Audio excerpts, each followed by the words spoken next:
في ماتش بورتو بصراحة شيء يعني يحرق الدم. كان ممكن تخسر في أي لحظة. الله يهديه الشناوي يعني.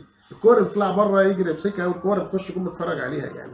والله شيء محزن بصراحة يعني. الواحد كان حاسس إن هو في أي وقت أي حاجة هتشاط على الشناوي كانت هتخش. الجزء بتاع ضربات الثابتة اللي هي من على 18 دي، اللعيبة لعيبة بورتو كله كان بيحاول إن هو يشوط، بيقولوا لبعض شوط وأي كورة هتخش. ايه اللي حصل للشناوي؟ حسدناه ولا ايه على الاداء اللي عمله في ماتش الترجيان؟ الشناوي يا اخوانا متقلب، بعض الماتشات تلاقيه سوبر وماتشات تانية تلاقيه مش موجود خالص. يعني بصراحة 4 تجوان كتير يخشوا في الشناوي، على الأقل في 2 هو مسؤول عنهم، واحد اتفرج عليه من الناحية دي وواحد اتفرج عليه من الناحية دي. مش ممكن، ولا بذل أي مجهود حتى عشان يروح يحاول إن هو يشيلها. احنا نتعب لغاية ما نجيب هدف والهدف يجي فينا 3 تجوان جم في 3 دقايق.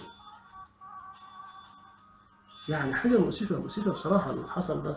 اخوانا حارس المرمى نص الفريق، الفريق كل ال10 دول بيبذلوا مجهود عشان يجيبوا جول، والحارس الجول بيجي فيه بمنتهى السهولة.